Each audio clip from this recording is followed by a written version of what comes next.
Good evening, ladies and gentlemen, and welcome to the European Series Grand Prix here in Canada. It's penalty central, and it's also looking a little bit overcast today. I'm Ben Rwaggy McConnell, and joining me in the commentary booth is not David Fossetti-Tante. It is, in fact, Mark Hornbadger Meiklejohn. How you doing? I'm doing really well, yeah, excited. I'm filling in the Mr. David I Bench Porces Fossetti, so that's always exciting. Well, exactly. I mean, he's obviously can't be here. We're not exactly sure why he can't be here. There are some rumours circulating, but we're not going to speculate because that's not us. We are, however, going to be enjoying some very exciting racing. This is a circuit where penalties are massive. It's all going to be about consistency here. I'm looking at the likes of Yonti to do well because of the fact that he can be quite consistent. Brownie, to an extent, he can do it, but he's also become quite prone to getting himself involved in some incidents, especially when it comes to, like we saw in Spain, for example. He's had a lot of fights there in the past, and I think he just needs to try and rein it in a little bit, focus on the end game, and just see where that takes you. Yep, definitely. He's got the speed. He just needs to make sure that he's not making the mistakes that we've seen him do, and he can have a really good race to do. So, Badger, it wouldn't be a commentary session with me if I didn't throw you under the bus and ask you for your top 3 prediction. As always. We've seen some really good speed from Vexit, and I have seen Embassy do really well in the past as well. So I'm going to throw, say, Embassy on pole with Vexit P2, and I think Brownie, if he can just tighten up a little bit, will probably get into P3. So I'm kind of with you on the Vexit. I think Vexit is a very fast driver. I actually think Team Renault can do really well in general. I am looking to see both of them ideally get themselves into the top 3. I am going to go with Vexit in P1, Rainbow P2. P3 is where I'm a little bit torn, to be honest. I have seen Embassy do really well, and he does seem to be quite the quali lap kind of guy. He seems to struggle a bit more when it comes to the race, and I'm intrigued to see how he does in this one. But I'm actually going to have to give this to Chan. I think Chan is somebody who is very, very fast, especially when he's on a track that he's got a lot of practice in. This is somewhere he can absolutely show his skill and talents, and I look forward to seeing that throughout this Grand Prix. Yeah, we've definitely seen a lot of good work from Chan. It's again, he also kind of needs to tighten up a little bit and try and, not make the mistakes and just really focus on what he's doing and keep himself out of trouble. Well, Vexit is around the circuit right now, completing his hot lap, but I think it's actually Kagan who's going to be the first to actually get a time on the board. He's gone through the hairpin. We will do a lap rundown in a short while. We'll see maybe if we can get on board with Dennis for that one. As here comes Kagan then into the very awkward chicane. This is the one where if you're even slightly late on the turn-in, you're invalidated. If you're slightly early on the turn-in, you're invalidated. If you get even slightly wrong, you're buried in the wall of champions. So you've got to do is lap on lap. And the first lap on the board is a 1:09.383. Oh, yeah, that's not a bad time. Look at Vexit's time. A 1:08.221. He's immediately smashed it. That's insane. Not a bad time there at all from Kagan, and Vexit is just showing straight away that he is in no mood to mess around. He's going straight for the good laps. I mean, the track doesn't actually look like it's particularly ready for any form of decent race pace, but according to Vexit, it's now ready, and his pal Rainbow and Embassy are up there as well. So yeah, it's going well so far. Yeah, times are really starting to tear in. Lando's Millman gets himself up there. He's actually only 3/10 away from Rainbow, 4/10 away from Vexit, but he is P3, so there's still a lot of people left on the circuit who've got times to be chucking in. Daniko is one of them, but he has, in fact, invalidated. Now look at Dennis. He's actually just started his hot lap, so maybe we won't do a full rundown with him. We'll wait for the next one. But actually, we could go with Beaker, because he's not far away. And there he is on the home straight. DRS wing wide up, and then all the way down towards the turn 1, which is his right-hander, into turn 2 and 3. You want to ride the inside chicane, the inside corner, sorry, a little bit. Run wide just a touch, but make sure you get the acceleration very smooth on the exit here. We're talking tense if you get this wrong as you come into the first of many chicanes.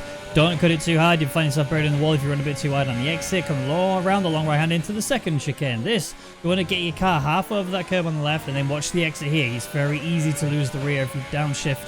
So if you don't upshift early enough, as you come into another DRS straight up to the third chicane. This is a bit faster. You can actually cut both corners quite nicely. Again, don't run wide. There's a wall there. You will very much lose your end plate. And that's if you're lucky. Hard braking zone now with the 100-meter board. Get yourself right down the gears. Get the rotation in. Early upshift to get your exit of dreams. And this is arguably the most important corner on the entire circuit because you have DRS swing open right now. And it's a huge slipstream right the way up to the final chicane. And this is probably where you're going to see majority of the overtakes. A little bit of a braking zone here. Get quickly downshifted into gear 5. And he's just cut the curb on the inside a bit too much. That has invalidated his lap, but he will still cross the line with a 1:08.476, which if the time was counted, would have put him P4. Yeah, and Kartik there's managed to put in a good time, and he's just a few hundredths behind Vexit, so really good effort from him. Twice then, he is about to start his hot lap as well. Again, he's someone who can be very quick. Actually, when it comes to qualifying, he's usually around about a top 7th driver. He kind of flexes between sort of P7, P5, P6, wherever. That's always that kind of territory. It's the race where things seem to be going wrong for him. Everything just seems to go to pot. He usually gets caught up in some sort of early accident that's causing him to go to the pits, replace a wing, maybe even try an alternate strategy, and he just falls down the order. But when he is on his game and able to avoid these incidents, we're talking an easy top 5 driver here.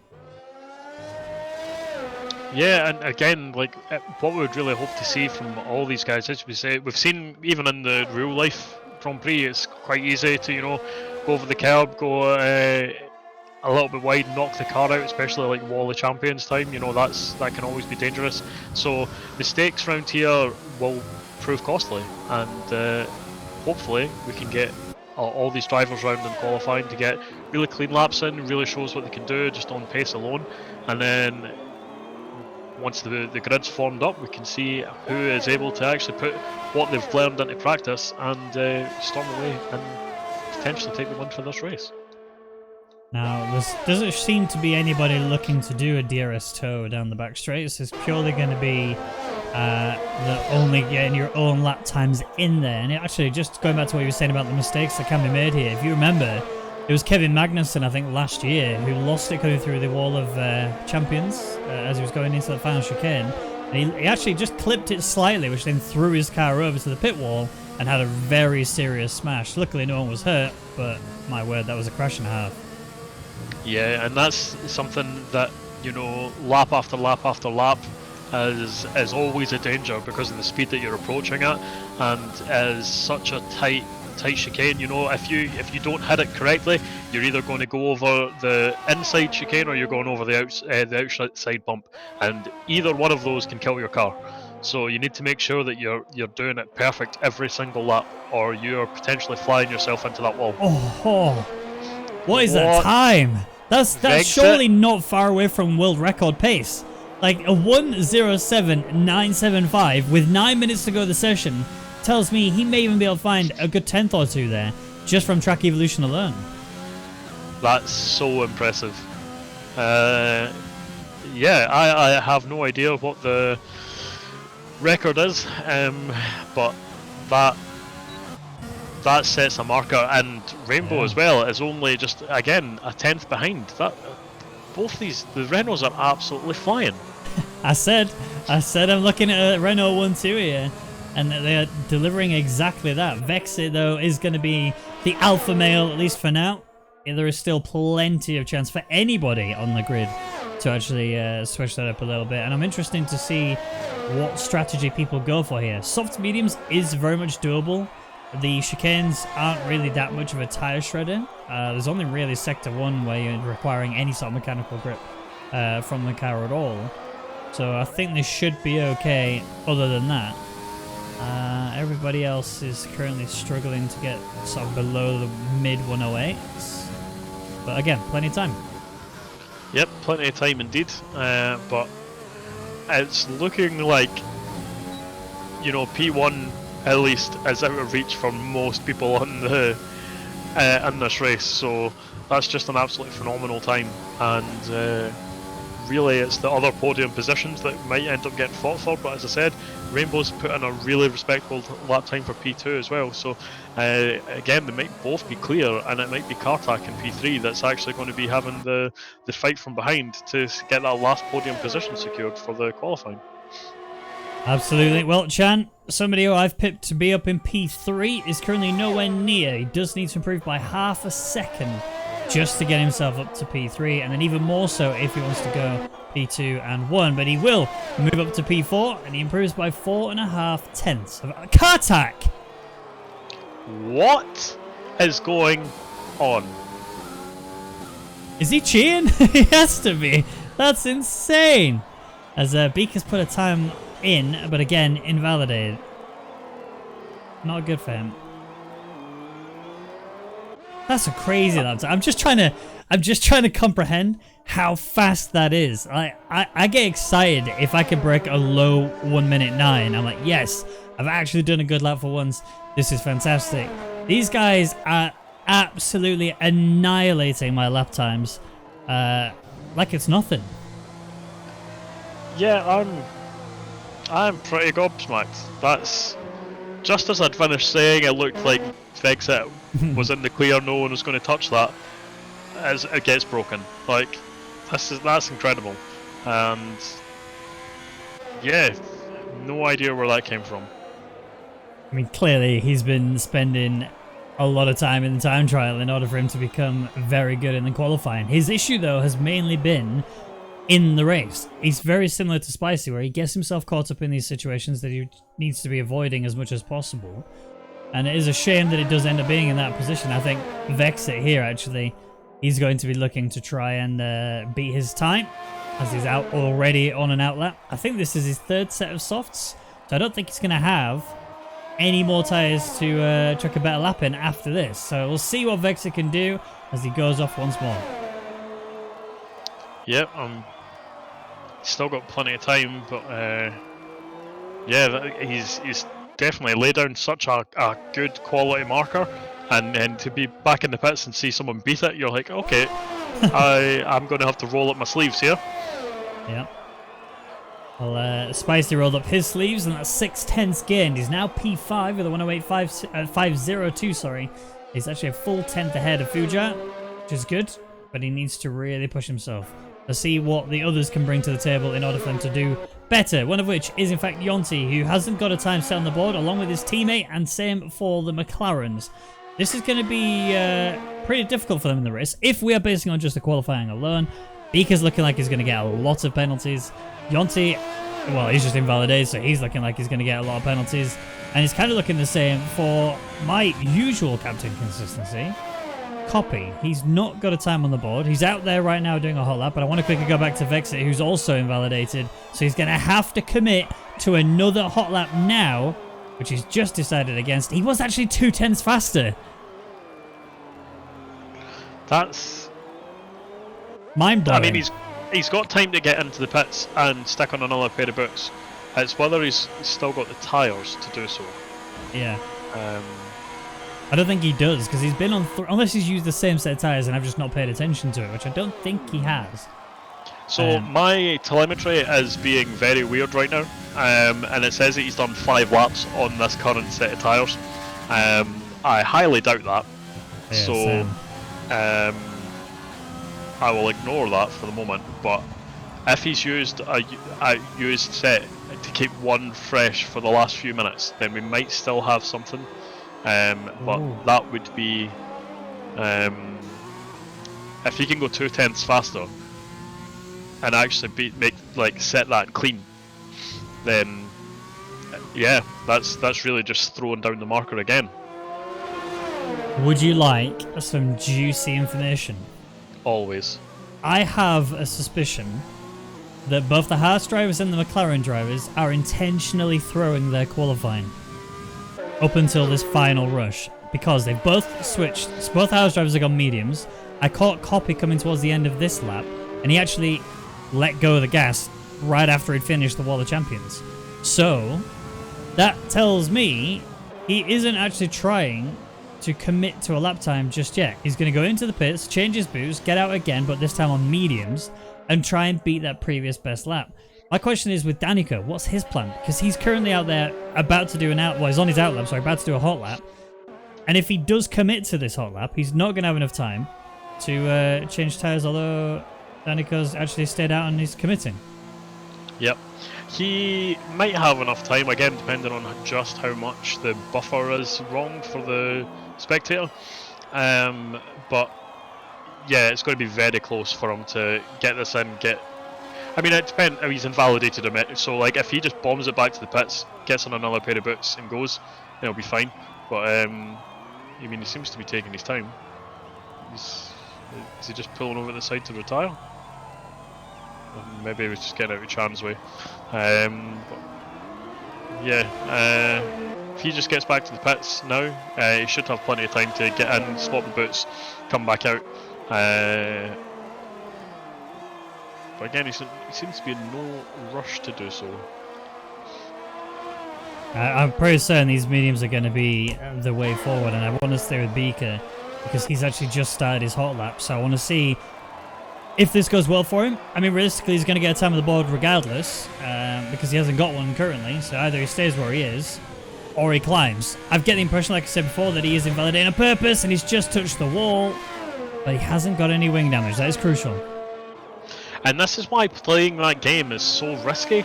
You've got one chance to make it work, and if you mess it up, if you hit the wall, if you invalidate, then you've ruined your qualifying. Yeah, exactly. Well, Beaker's already ruined his qualifying. He has invalidated his lap, so he's going to have to go once more. But I think it's okay, to be honest, because like I said in previous commentaries, the medium tyres take not just that out lap, but also a lap in order to get the tyres up to the right temperature to commit to a proper lap. So, it's not the end of the world that he's invalidated here. He should have plenty of time to get another lap in. In fact, I think he actually has enough time to invalidate this next one and still commit to another. So we'll see how he performs. Yonti has also invalidated his one lap on the mediums. We'll see if that's an issue for him later. He's just also tapped the wall. So he's not invalidated this time, but as he's now on his hot lap, he has tapped the wall, and doesn't look like wing damage from what I can see, but he's pulling over and he's given up. Well, that is Yonti's qualifying probably done and dusted. He may have enough time. I'm trying to work out where he is. It will be very close. Yeah, he's...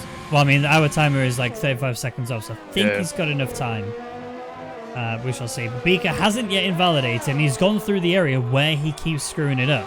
So, we'll have to wait and see how it goes. Rainbow, there must be a lot of time left, because Rainbow's actually pretty much paused by the second chicane. The third chicane, sorry. Yeah. And he's going again now, but the timing must be way off for us in order for that to show true. But here comes Beaker then committing to this lap finally. Yonti has retired, so he's not going to get a time on the board. Get ready to swing wide open then for him. Can he get himself into the top 10? No, he cannot. He's 2 tenths out, and somebody else has improved as well. That was Embassy. Embassy up to 5th there. And the two Red Bull boys just finishing off there. Landers Milkman just crossed the line, set his time, but looks like Fuja actually is able to go, but maybe caught in traffic, and now he's not. Doesn't look like he's going to be able to set his time on. So that will be his time. That will be his best lap already set. Just ran into the traffic there as he was looking to start his hot lap. We have more cars coming to line, one of which is Copy, who did actually... Oh, he's just banged that wall really hard. That end plate is definitely missing, but it's all tactful because he goes P4 regardless. It was clearly to reduce the drag, and that did work wonders for him. Dennis is going to be the next to the line then. His teammate went through in P6. Dennis goes to P14. And is there anyone else on a hot lap? 11, Fuja. He's got a lot of traffic in the way, but he's actually not committing to this lap. No, he's had traffic the entire lap. There's no way that this is going to be a fast one. You got to feel for him. It's not your fault necessarily that you caught up in the traffic. You do need to sort of organise when you come out maybe a little bit better, but it is what it is. Yeah, he just started as everyone just finished theirs, so not ideal. And that's him just heading to the pits to retire. Yeah, MC. So that's qualifying over then. So Kartak completely surprised us all, threw all of our predictions out of the window because he wasn't even either of our predictions. I don't think anyone expected Kartak to get himself on pole position, and he's not just done it, he's done it by 2 and a bit of hundredths of a second. So fair play to him. That is a very, very good result here in quali. You got Vexer there in P2 and Rainbow right back there in P3, ready to fire one. Because he's going to be right behind the race leader. So he could actually potentially go for a side-by-side move through into turn 2. Yeah, it's not a long run to the first turn, so the pack's going to be nice and bunched up, and dive bombs will be coming in, so we'll see what happens. Right then, your qualifying rundown is Kartak on pole position with Vexit P2, Rainbow P3, Copy P4, Chan in P5, Fragioka P6, Embassy P7, Landos Mimon P8, Spicy P9 with Kagan rounding out the top 10. Fujar gets best of the rest in P11. Bika tried his best to get himself into the top 10 on mediums, but it was all for nothing. He stays P12. Daniko P13, Dennis in 14th, Brownie in 15th, and then the people who couldn't get their times on the board was Yonti and Jacobo, who retired from the very beginning of the session. So, the only real person I'm super worried about here is Yonti. He struggled a lot to get a lap in cleanly. He did do a lot of laps, but he invalidated every single lap that he tried to do. So, how do you fix that in the race? I can't, unless you take every lap carefully, which he may do. He is known for that consistency. But then you're going to lose a lot of time. He might lose a lot of time, but with the extra weight in the car, like a lot of people, once you're going for that quality run where you're braking a little bit later, you're lighter, you're attacking the corners more, you tend to either not know exactly what to do or you overcommit. So with the extra fuel and having to be a little bit conservative anyway with just the weight of the car and the degradation on the tyres, he might actually be okay. He might not actually lose that much pace to those around him because everyone else, there is like that extra little bit of dialing in you do for qualifying, which is very difficult to get right, which is why you see, only the best drivers who are able to just get that extra out of qualifying out of the car. Because you are just adjusting so much than what you would normally do in the race. So I think he should be fine, but what he will have to do is make up a lot of positions if he's wanting to get the points today. Well, he's starting off on the hards along with his teammate Bika, who this is quite a natural strategy run for them. They always seem to do this, which is good. I like this. This is actually quite a big brain play, as I like to call it, where you are looking at the end game rather than the early game. The issue, though, is that you cannot afford to get involved in any incidents whatsoever. That's the major risk you run when you run these hard tires. At least if you're on the softs, if you get caught up, you get hit by somebody, yes, it sucks, but it's not the end of the world. You can go into the hards and then try and take them to the end of the race, and you'll just lose whatever time it took for you to get to the pit lane effectively. But when you're on, say, mediums or softs at the very beginning, you're putting, mediums or hards, at the very beginning, you're putting yourself in that position where you have no real choice but to switch your strategy completely. It's really bad if you're on the hard tires, because you're realistically going to go medium softs afterwards, and that's it. Yeah, if you are on the hards, you need to be extra careful, and Bika is actually in a dangerous position for that. Because kind of, just outside the top 10, that's usually the danger zone for damage, because, you're having to react to the people in front of you, react to the people beside you, and react to the people behind you. So there's a lot of areas that you can kind of get caught up in a tussle. Yeah. Well, speaking of tussles, you got the whole turn 1, 2, and 3, where you're expecting to see a lot of these issues. But then as you come through turn 4, 5, and then, the rest of the track, every chicane is going to be a fighting zone effectively, and you can go for a send it. Wouldn't recommend it. You will lose a lot of time if you are trying to stay with the DRS train, which is quite effective here, because there are 2 DRS zones, remember? And you need to make sure that you keep it complete. 3 actually. My apologies, 3. There we go then. The lights are on in Canada. It's going to be Kartak leading us away in this Grand Prix, unless he gets a pole start. Hold it. And there we go, we are away. Kartak looks to span the wrist, just a slight touch there. Vexit may get the run that he needs. As well as got a Renault down the inside of both of them. He's going to back out at the very last second. I think he had no choice, and there was a very, very slight cut off there, if you like, from Kartak to make sure Vexit couldn't get through, but it has kept him very much in this fight. There seems to be an issue for Fragioko. He seems to be falling down the order. He's just lost out to Spicy as well, so he's going to be falling into P8. Spicy is trying to recover that little bit of time he's lost ahead of Chanakinchi. And here comes the Red Bull. That is Lando's Milman going deep on the inside of Fragioko. Fragioko should have the line through the inside, but he's not going to get the exit he needs, and that's allowed Lando's Milman to get P8 away as well. And so far on that one, it looks clean. Yeah, food dropped down a little bit. Oh, Kagan! Ooh.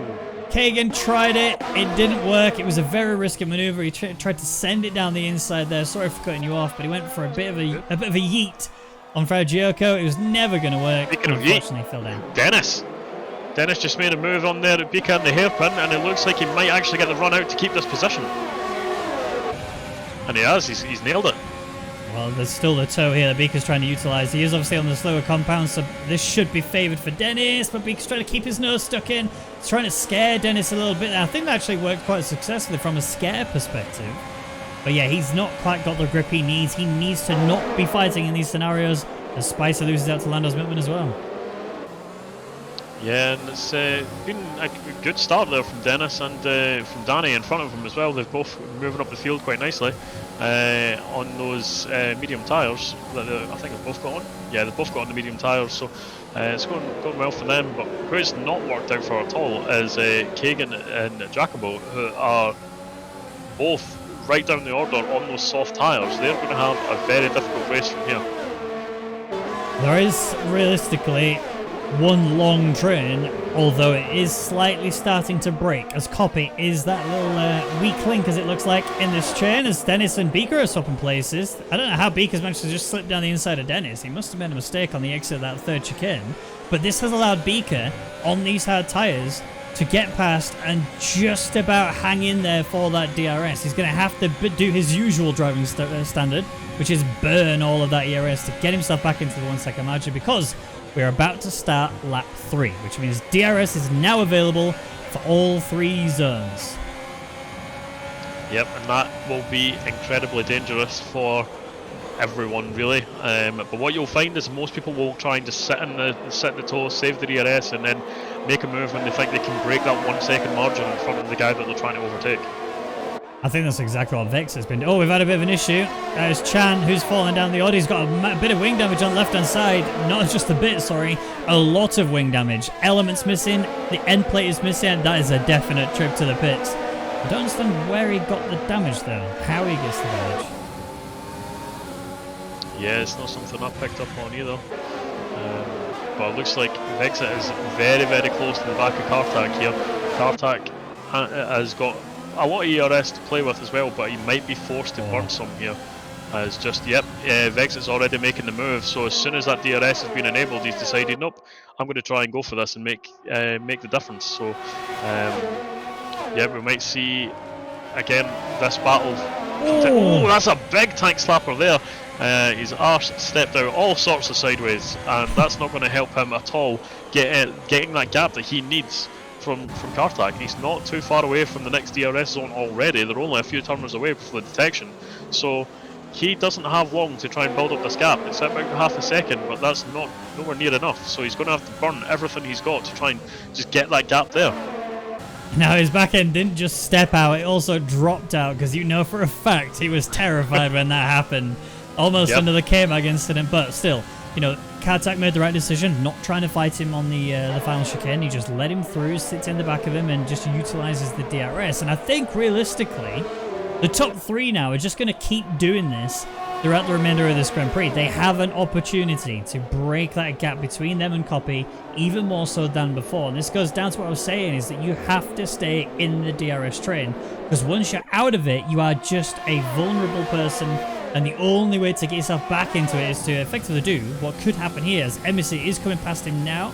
Copy needs to not fight him, let him just take that position, stay in his slipstream and tow, do not fight in the corners, and just keep overtaking each other on the straights, using that ERS and DRS to gain that time right back up again. Yeah, you should say he's got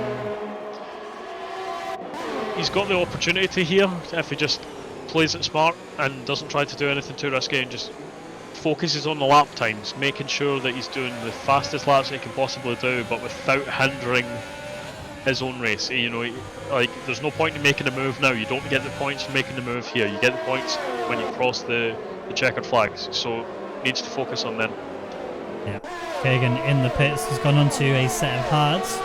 Now that this race has not been a good one for him so far. He was actually looking okay, and then he went for a move that cost him effectively. He's now right down in dead last. And Chanakinchi, he's also been into the pits, and he's 21.6 seconds away from Yonti, who I believe is the second driver to get a time penalty pretty early on in the session. Kagan was the first, and I think Yonti was the second. But look at Daniko. He's already looking for a move for Frajoko. He got the exit of Dreams out of the hairpin. Frajoko looks defensive. It looks like it's going to be very easy for Daniko to just cruise on past, though. Yep, and Frajoko will just slot in behind and just effectively continue his normal pace. He is on the faster compound as Frajoko. It's a bit concerning that he's not quite getting the traction he needs out of the corners. Yeah, it's... Again, I mean, depending on how many laps he'd done, it could already be that the tyres are having issues, but... Yeah, it'd be a shame if that did happen, because it would mean that he's either screwed up the setup on the car somehow. It might even be because we're looking potentially at rain. If you look at the sky, it is pretty dark and cloudy. We're not expecting rain. Dennis, he's got a very lively back end as Fujar now is looking for a potential move. He hasn't engaged the ERS, so he's going to bide his time and just close in a little bit. But Dennis is looking very vulnerable today. I think he's going to be getting a fair few penalties, especially looking at the way he took that third chicane. Yeah, I think penalties are on the cards for most drivers, honestly. It's just such a heavy penalty circuit. These chicanes are ones that you have to take so fast. And the margin of error is very, very small. So, yeah, don't make a mistake is all we keep reminding them. But, you know, remembering that and not doing it are two very different things. As Dennis again getting a little bit twitchy on the exit there. Fujar may go for a move this time. ERS is in overtake mode. He's going to get sent onto the grass. Dennis squeezing right to the edge there. I think that was a bit over the limit in my opinion. Dennis may be at the mercy of the stewards for all we know. But we'll leave that for them to decide. Or either way, it has saved Dennis from losing a position. It has cost him a little bit of time to the driver ahead. Yeah, and this type of battling is as you say, the DRS here is so strong. You don't want to be losing too much time from the train, otherwise you're giving yourself pain all through this race. Exactly that. So we've just seen a time penalty there for Chan. He's down in P16 as it stands, so his race has already gone pretty horribly. It's just got that little bit worse.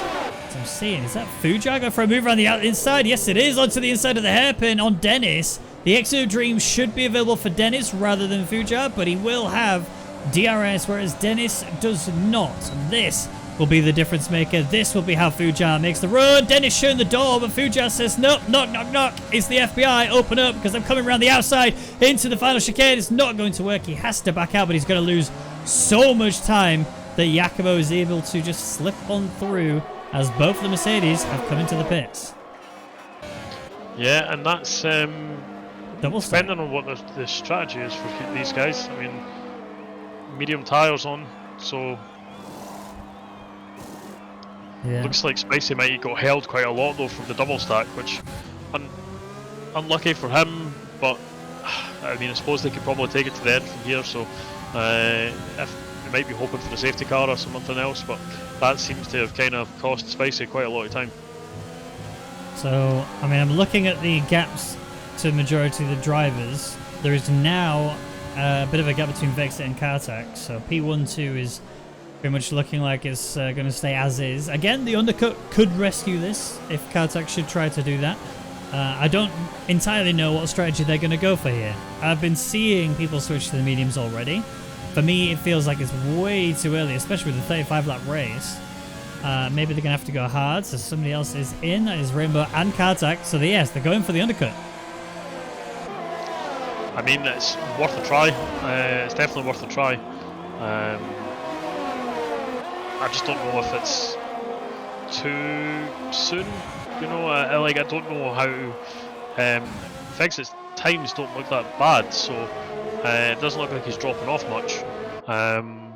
Although that being said, his last lap actually did drop off a few tenths, so maybe it is the exact perfect lap for him to come in and try and gain that advantage. But realistically, you would think that Vexit should still be fairly speedy for the next lap or so. But yeah. That undercut can also be very powerful just to get on those extra grippier tyres and try and get yourself into some clean air, as Kartak's managed to do that. You know, he's got absolutely no one in front of him and he's managed to slot in quite nicely. So if he can get like a few good laps just going as fast as he possibly can, and that might get in for when Vexit comes in, but we'll just keep an eye and see if he's coming in. He is coming in this lap, so he's only got that one lap undercut, but was it enough? Did he do enough on his outlap? Well, Kartak got a little bit of a protection there because Yonti was in the way, and that stopped Rainbow from making it very easily up to the back of Kartak. So Kartak just needs to worry about how good his outlap was because, like you said, Vexit is already on his way out now. And this is going to be pretty close. I actually think Kartak has made this undercut work. There they are, coming towards turn 1. This is going to be so tight, so tense. They are literally side by side on the exit. Kartak is going to resume effective race lead, or is he? Because Vexit is going to be looking to fight through turn 4-5. He cannot make it work, and the undercut has been successful for Kartak. Yeah, but he's been in this position already, and you know, Vexit made very short work of him. So can Vexit make this happen again? Can he get this overtake again? You know, he's done it once already. He was starting second and he walked away for a few laps and then used the DRS to overtake Kartak. So we might see that this position swaps quite a lot in this race. We may indeed. Right, Beaker in P4 hunting down Lando's Milkman. He's actually in a much better position because of the fact that he's on these hard compound tyres. They will go much further than everyone else on the circuit, bar Yonti. He will be able to then work out what he wants to do, but that will not help him. Neither will that. That was a very scary moment there for Beaker. Bit of a tank slapper. That's a definite code brown for him. Yep, code brown's for everyone. I'm glad that we're not in a point where there's any Fs in Chaz. Yakubo is in the pits. He's gone into the medium tyres. I think the only real F that we could really see is probably for Kagan and Chan. I think Dennis is also pit twice. No, how is he so far back with only one pit stop? Dennis, I don't know actually. Has he had damage? He must have had damage, but I did not see what happened to him there. I can tell you though, it was most likely just on the last lap. Dennis is retired. Oh, here goes Beaker down the inside of Lando's Milkman. That is a move for physical P3, but net P7, P8, I think now. I mean, to be honest, I think he's timed it just right because he does have the DRS available, whereas Lando's Milkman will not. He'll just have to use the tow that Beaker's got. The Beaker may just blow everything to try and pull away as quick as he can. Kartak making quick work of Fujar. It's also going to be Vexit trying to hurry up and get past him as quick as he can as well. I don't think there's any DRS for Fujar. No, there is not. So Vexit needs to hurry up because the longer he stays behind Fujar, the more Kartak, who's lapping quicker than anyone else on the circuit right now, can actually just pull away as Vexit gets a bit desperate. Clips the back of Fujar, loses the back end through turn 1 and into turn 2. He's okay, but he's looking for turn 4. There's a bit of a send here, a bit desperation, bit of a lockup too. No warning. But he had to hurry up and get that done, and now he has to focus on lap times because he's actually outside the DRS range of Kartak. Yeah, so again, there is a little bit of traffic in front of Kartak, which could help Vexit get back into that. But he really needs to just make the move down, like absolutely deploy all of the DRS that he can to catch back in. And it looks like he's just about to do it right before the detection. So he was maybe just outside it for the detection zone actually by a few hundredths of the second. So this is not going to be enjoyable for him watching Kartak glide away past Lando's Milkman up the straight. So I've heard from Dennis, his pedals have broken, so he couldn't actually brake the car, and he ended up breaking his car as a result. So he's into the pits, retired from the session, and that is the end of this Grand Prix for him. Bit of a sad time, really, but it is what it is. Lando's Milkman is in the pits on the 11 laps in. For him, so he's actually going to be 12 laps, sorry. He's actually now going to be switching over to the medium tires to go to the end, and Vexit, very crucially, has a 3-second time penalty. Yep, he just got that there, just clipping turn 1 too much, trying to catch back up to Kartak. Is that and Copy? It's cost Yeah, him. Copy. Copy's had an issue, sorry, in turn 2 into 3. He'd lost the car, it looks like, because he's had wing damage on the right side. There's an end plate missing. That was the reason for the yellow flag in Sector 1. Embassy, straight past Yonti, right there in towards the third chicane. Pretty smooth move there. Actually, interesting that he's chosen to do it there. He must be very confident that Yonti is not going to be able to catch him back up again on the back straight. And I think Copy is about to retire from this session. His Copy, yeah, he's He just looks well down the defeated. order now. Yeah, well down the order. He's got a bit of wing damage. You need to come in again. He'll be dead last, right behind Chan. So I can understand feeling a bit defeated, but you know, you always hate to see drivers drop out of the races. Yeah, it's never good, especially when it's somebody as nice as Copy. He's honestly one of the nicest guys. He's a very quick driver. The only real issue he has is he always seems to get caught up in something. You know, there are a fair few people you can say that about in this in this Grand Prix, but he seems to be, over the past few races at least, always want to get caught up. Yeah, and I've actually just had a little look at the forecast there. So it won't make much difference, but the sun, as you can see, is actually going to be coming out. It's clearing up a little bit. It's going from grey and sunshine, so that the track will get a little bit grippier. And do you know who that actually helps quite substantially? These hard tyres. Bika and Yonte. Yeah. Because they'll be on the nice grippiest tyres at when the track is absolute most grippiest, and that could allow them to just catch up. Yeah, Brandon just, oh, massive lock up into turn 1. He very nearly didn't stop the car in time. Those tyres are definitely getting a bit of a beating. They are 14 lap old. He's obviously started the race on these along with Danica, who has just got past. I think Danica wasn't even trying to fight, to be truthfully honest. He's got a lot of VRS to work with. Brownie is trying to break that 1 second margin as quick as he can. He has burnt a lot of it to try and pull himself away. And I think realistically it's going to be all for nothing, because the DRS point being available here means it's going to be so hard for Brownie to pull away. And it's just effectively going to stay as is. Probably not. Oh, never mind. Our tank stopper there from Danica is definitely close to Code Brown. I think Kartak is also going to be looking to pass Beaker as well. This has actually caused the net 1, 2, 3 to bunch up again. So they're all within DRS range of everybody ahead. And Beaker maybe a sitting duck on the home straight. Yeah, he's going to have a hard battle out in front of him just now. But it looks like he is pretty close to Danico. He made a wee look to see if he was going to back. Right. Oh! It's a little bit of contact there with the wall. Endplate's gone. The Kartak's endplate is gone. That's going to be disastrous for every single left-hand turn now, of which there are quite a few. There's a lot of chicanes here that will require. They don't require that much aero grip, but they do make a hell of a difference when it comes to these longer sweepy corners. So this right-hander should be okay. I'm looking at where there's not really anywhere there's a long left-hander that you're going to need that grip. No. You do need it for. Yeah, you do need it for the chicanes just to keep the car stable, but there's no real massive aero need for it. But he still will be definitely losing time. The game kind of does exaggerate the damage a little bit sometimes, so yeah, he is going to be suffering.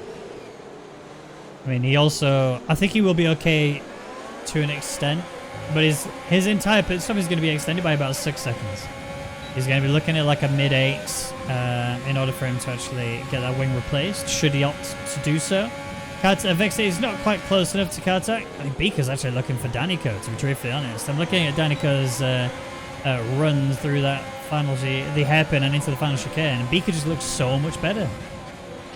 Yeah, and this is actually really playing into the hands of Brownie a little bit. He is at the front of this train, but the more that Danny gets attacked by Beaker, as it looks like potentially Kartak is going to make a move, but the more that Danny gets attacked by Beaker, the bigger that gap between Danny and Brownie grows. I was actually Vexit took a very wide line through turn 2, which almost allowed Rainbow to get on the inside of it. And Vexit might go for a late dive here on Kartak. He's close enough. He hasn't got the RS engaged. Kartak is playing pretty defensive through there.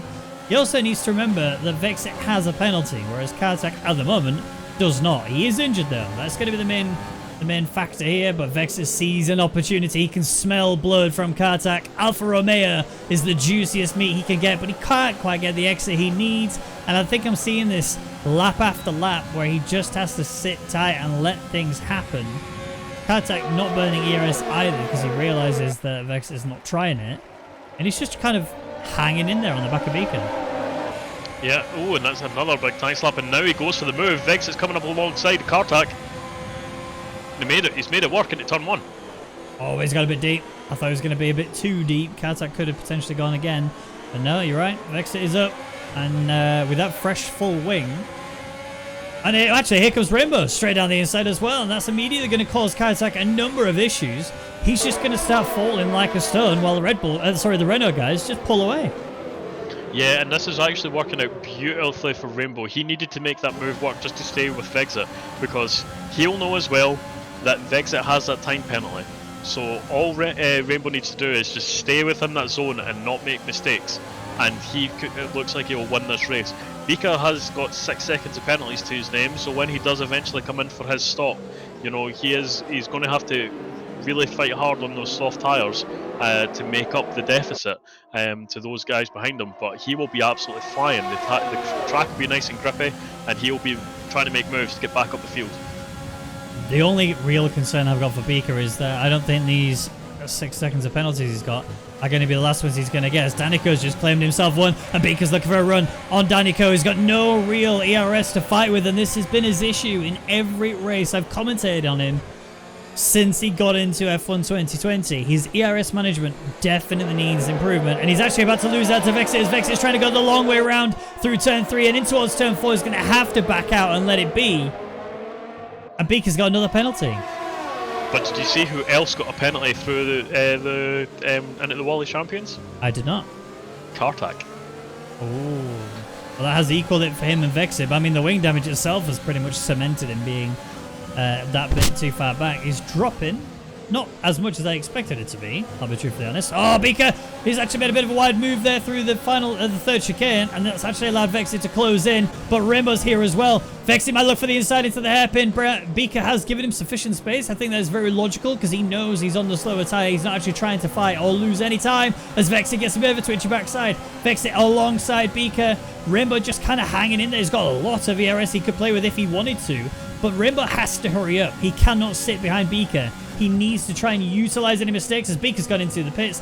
Probably the right call now. I think he's going to go mediums to the end rather than softs. And Vexit is actually already looking for Danico. Is he going to go for a send? I think he's going to decide against it. I think that's the right choice. But now Rainbow has been able to just save his ERS. And he can just go for Vexit whenever he wants. Vexit going again? No, sorry. He's not. He backed out. He scared me close. But this is actually a good idea from Beaker. He can go to the medium tyres and try and undercut Danny and Brownie. That he needs to be in front of them if he wants to beat them in the race, because of those penalties.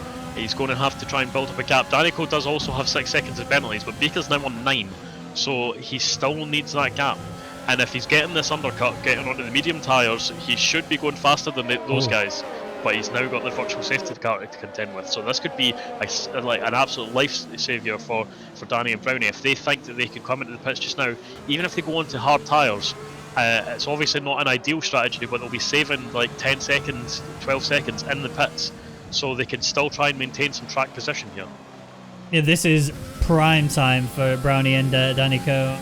They're going to love this right now, and that's exactly what they do. Danico in as well. He's got the penalty, remember, which will affect him post-race. He can't serve this in the pits, or at least not in the game they can't. So he's in. Ideally for them, the safety car's already disabled, sorry, so it's already back underway racing. We are back to our P123, which is Vexit, Rainbow, and Kartak. No one got a penalty for speeding under the safety car, so everyone should be able to continue as is. But still, time saved for both Brownie and Danico. Yeah, and as I say, it's not optimal for them to come onto the hard tyres like that, but with the timing of the safety car, it actually works out better in the long run. But what they will have is Vika has actually managed to jump Danico, but he is still behind Brownie. So that battle is now going to continue raging. But Brownie, very importantly, has no penalties to his name. Yep. So Vika will need to absolutely fly on by and build up a large gap if he's wanting to make that work. Well, I've just had a look at the tyres actually, and well, that's interesting. Just a tad. Can they make it like with any pace towards the end? Both of them have decided they're going to drop Andy. Soft. That is a brave decision.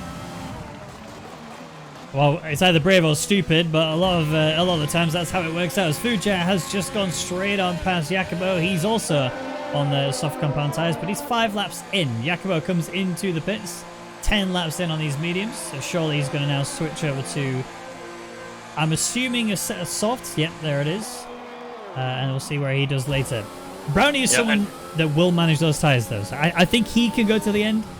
Danico does tend to shred his tyres. So it's going to be really difficult for Danico to make it. Yeah, Bika did manage to make a big move into the Wall of Champions to get on past Brownie, but as I say, he's got 9 seconds he needs to get off the road, and with the DRS being so strong here, it's going to be very difficult for him. What he will have in his favour is his tyres will be good till the end, definitely. Brownie will, as you say, have to manage it and be careful on those. Because otherwise they are going to be causing him problems as Bika actually locks up into the hairpin. So I say his tyres are going to be good, but he still has to treat them well. Yeah, that's the hard part for anybody on this sort of circuit, as Kartak has brought himself into the pits. So we are expecting both the Renault drivers to also pit. Kartak does have a penalty, and he's going to be needing a front wing change as well, so he's going to lose a lot more time than he had before. I think his run-in for the race win is pretty much over here, unless the Renault boys don't come in this lap. If they come in this lap, well, one of them is surely going to. It's probably going to be Rainbow. He pitted first last time, but Vexit has priority because he's the car ahead. Yeah, I mean, in theory, they could potentially go to the end, but I just had a quick look at Rainbow's tyres, and yeah, I mean, he could go to the end. It's going to be cutting it a bit close in terms of like the puncture zone, but it's possible. So he could just maintain track position and stay within this DRS train and not actually risk having to climb back through the pack, because you know fine well that there's a lot of guys out there that are going to be in that window who will not stop again. So he would have to make the moves done on track. Now, interesting that these guys are gone for the 2-stop strategy. I'm looking at Kartak, I'm looking at the Renault boys. Kartak, if he was the benchmark of to how this is going to look, Brownie's going to beat all of them. He is so much further ahead, and he's expecting to take these tyres to the very end of this Grand Prix. Otherwise, he'd have gone to the mediums, because that's not a mistake he makes. He knows what he's doing. So Brownie could actually win this race if the other two do pit. I don't think they will. I think they'll go to the end now. It's too much of a risk to come in knowing how much traffic there would be. I think Kartak had no choice because he was dropping out of that fight, and he knew that this wing damage is causing me problems. I'm going to be getting eaten up by the guys behind, and with the wing damage, it was causing them extra tyre wear. So I think he made the call based on that alone to be like, okay, I'll come in, I'll get the repair, I'll stick on the soft tyres, and I'll see how far up the field I can get. He's currently about 3.5 seconds behind Fragioko, but once he catches up to Fragioko, he should be able to make a couple of positions and see if he can kind of get back into the top end of the points. But it's going to be a hard race now for Kartak. Rainbow is in the pits. There was a switch of race leader for a brief moment. It looked like Vexit just turned everything off and gave Rainbow that slingshot into the pits that he was apparently looking for. But Vexit obviously has stayed out, so I do think they are going to be pitting. And this, again, if Brownie can manage it and still keep pace, because that's the important bit, he has to maintain pace, he could be in with a chance of getting the win here. Yep, so that's Rainbow. 4 seconds behind Brownie. Oh yeah, Fresher oh, tyres. forget that. It's going to be far too big an ask. I think. I mean, to be fair, he's got track position and he's got that 4-second buffer. But yeah, it would be a large ask to keep these guys behind, while also trying to. I mean, 4 laps might not sound like a lot, but those softs do not go particularly far. So an extra 4 laps is going to be a lot of tyre wear on Brownie's tyres. Yeah, I agree. I think the other issue is, you know, this is the point where Brownie needs to start fighting. But at the same time, I don't think he wants to. He needs to get past Beaker and just allow Beaker to fight Rainbow. I mean, Beaker knows better. He won't necessarily fight if he doesn't have to. He will just try and hold the gap and hold the line and just use the toe. He knows this penalty situation. He gains nothing from fighting. He needs to try and just absorb as much time as possible. And then we'll see where he ends up. Vexit, though, has stayed out on the mediums. He's gone a lot further. He may be doing what you said, which is taking these to the very end, but his tyres are going to be really badly done to when he gets to the end of the stage. They'll probably be about 75%, so they will be pretty slow. But right now, he's got a 9-second buffer to second place, which is also another long-running medium tyre. So they will have to get through, and Beaker's not going to be pitting again. So you know fine well that they're going to have to get through Beaker.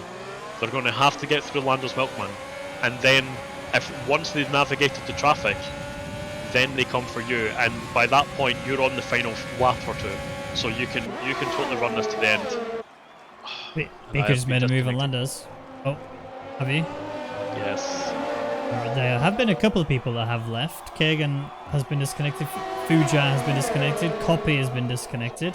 We are seeing a bit of a move there for Brownie. No, that's not the way to go for the overtake. He lunged in and out, and we are dropping people. I think Steam has just decided to die a death. We shall see if anybody else drops out. But more people are making moves. More people are climbing. Vexit has managed to rejoin the session. You able to send us an invite? I can indeed. I think Steam did have a minor blip because a fair few people have left, which looks like disconnections. Beaker being one of them. He's currently sat P2 physically, but with him being ghosted and Brownie being here, likelihood is he's about to lose out. Copy is also needing a quick invite, so let me just fire one over to him. There we go. Right, I am back in. Beaker needs one as well. Welcome back. I think Steam just had a minor moment there. Yeah. Apparently Brownie is 25 laps behind Vexit, so you know, GG Vexit. Yeah, well, this is it.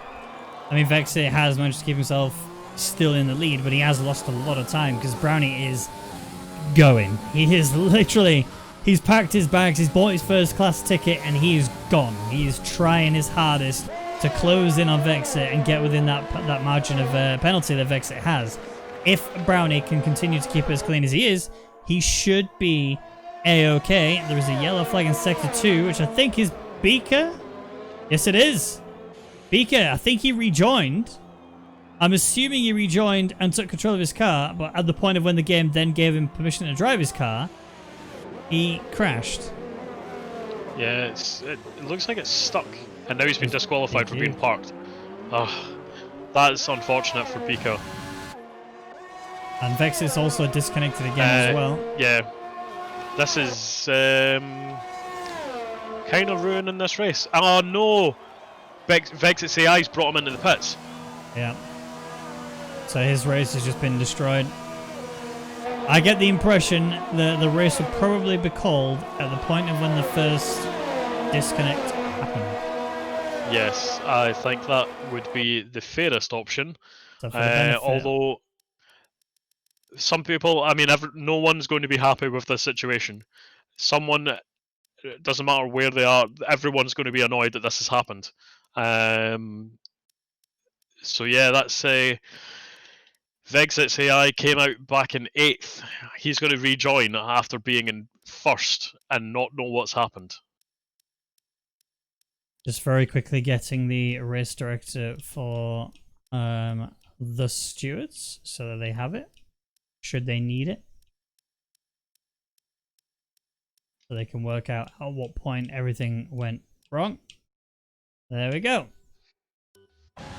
So we are still in this race to an extent, but yeah, I think realistically the race will probably be called at the point of when the first disconnect started, which I think was Vexit. So, if I remember correctly, and I am going to have to equate this to myself, Vexit P1, Brownie P2, Beaker was P3 before penalty. No. It was Vexit, Lando's Milkman, then Brownie. Okay. And then it was Beaker. And then... Are you sure? Because... sorry, it was Vexit, Lando's Milkman, Beaker, Brownie. No, because Beaker went for a move. No. I was right. Because Beaker overtook Lando's Milkman. So it was Vexit. Yeah, but I got disconnected as it was still Vexit and Lando's Milkman because I'd just finished saying he had a 9-second gap to Lando's Milkman. Right, I see. Okay. Well, we'll let the stewards figure it out anyway. It should be in the stream, so we can get the replay, we can find it back, but yeah. Although wait. Oh no, my game's completely freaking out, and Rainbow is all the entire time. It said on my screen that Rainbow is Vexit as well, so both Renos are Vexit, and I thought Vexit had managed to get back into P2 for a second there, and I was like, what has just happened? No. It is Rainbow P2 as it stands. There is no penalties on Rainbow's in Rainbow's race. Lando's Milkman is still within DRS range of Rainbow, and he is very far in on these medium tyres. I get the impression this is going to be an all-for-nothing ending to this race. Yes. But, I mean, let's just enjoy it as if it was an open lobby kind of situation, because Rainbow's hunting Brownie, and he's actually closing in. Lando's is staying just within that DRS range, although I've got the impression he's going to lose it in a second. Of Rainbow, that is. Danica, who's 10 laps in on these softs, has got himself a fair few penalties to his name, so I think he's going to be struggling anyway. This is going to be a very interesting end. Yeah, it's it looks like Lando's just teetering, and he's given himself a time penalty, but he's just teetering on that DRS zone, and that penalty's not going to help him at all. But yeah, he's just fell out the back of it now, so Rainbow having to just fight his way back onto the back of Brownie and see if he can take this Montreal Part 2 race victory. So, I've heard from the one of the admins that they are looking into the footage right now to determine what they're going to do, effectively. If there's any further update, I will inform you, but as it stands, is Brownie P1, Rainbow P2, Lando's P3, I think Danica will stay 4th due to penalties that Kartak's got.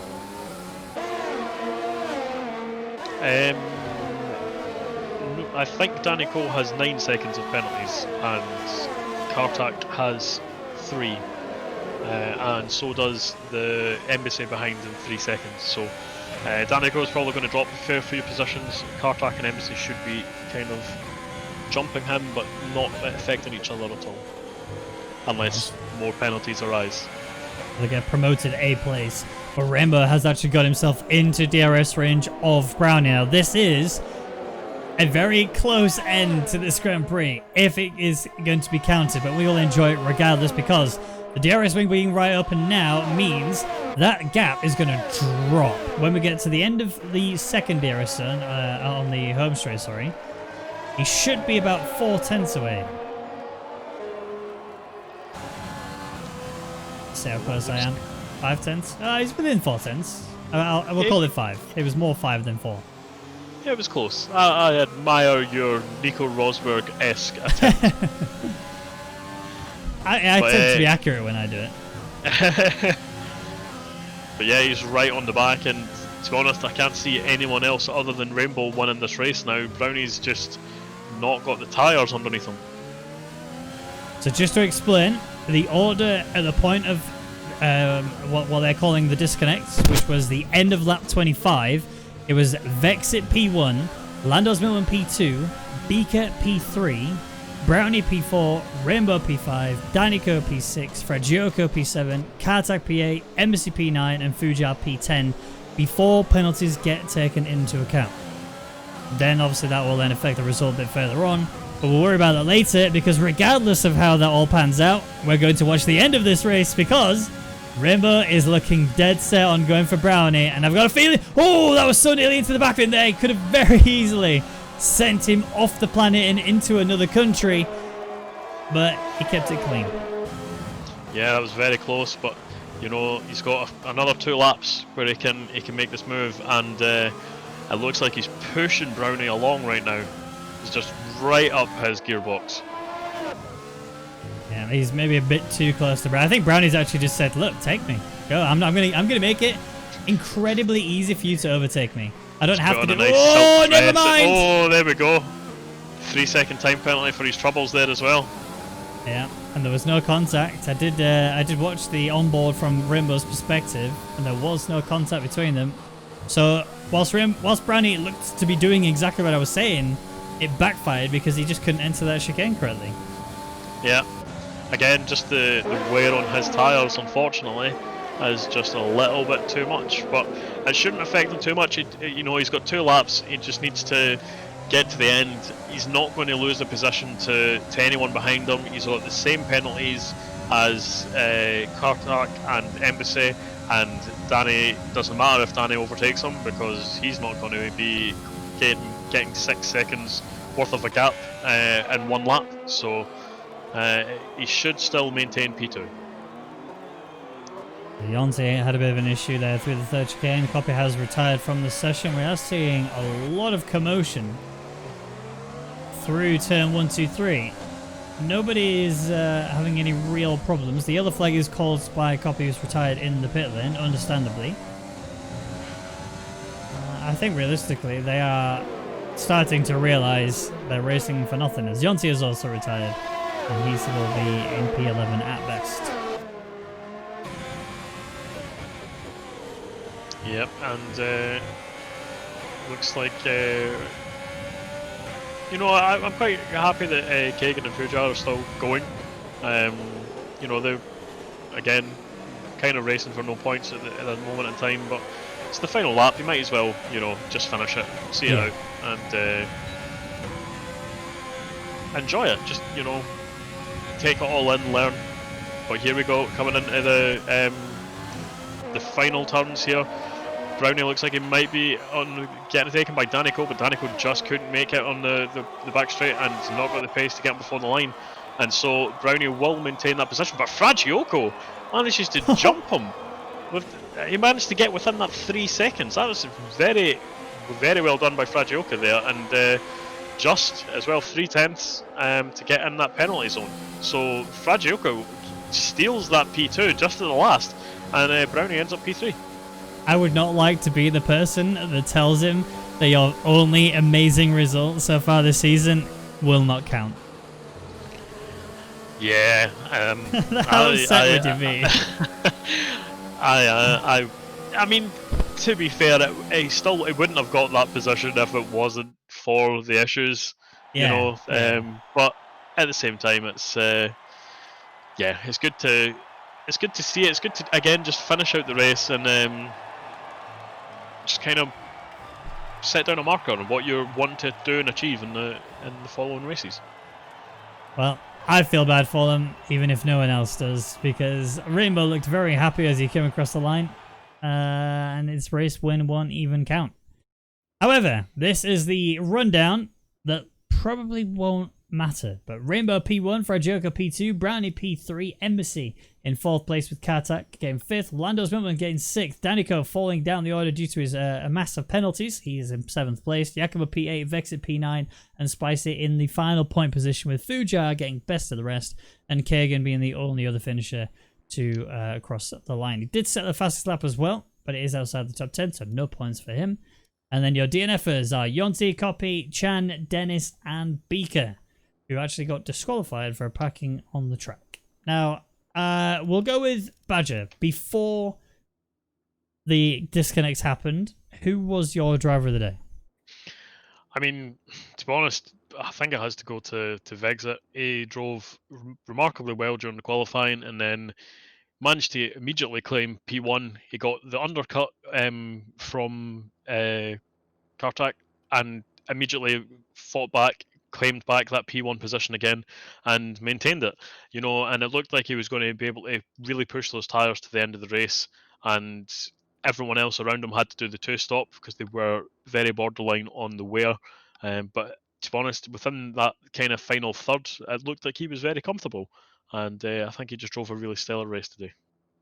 I'm with you. I think Vexit does deserve it, and I think it's a bit of a kick in the face for him as it stands, obviously due to the disconnect. But if the what we look like is going to be the ending is the ending, then Vexit will get his he'll get his sweet that he needs at the end of the day. So that's it for the European Racing Series Grand Prix here in Canada. I've been Ben Raggan McConnell, and joining me has been Mark Hornbadger Meiklejohn. Thank you so much for joining me. I really appreciate it. You are a lad, especially for filling in at the very last second. And we'll see you guys next week for... I haven't done this in a very long time. I have not had this issue where I forget for a very, very long time. It would probably be France. Either If it's going France in order. or I think it's France. Austria. I can't remember which one it is. We're going to leave this in the video as well when it goes on YouTube. I believe it's France. France. It is France. There we go. It's France. See you in France.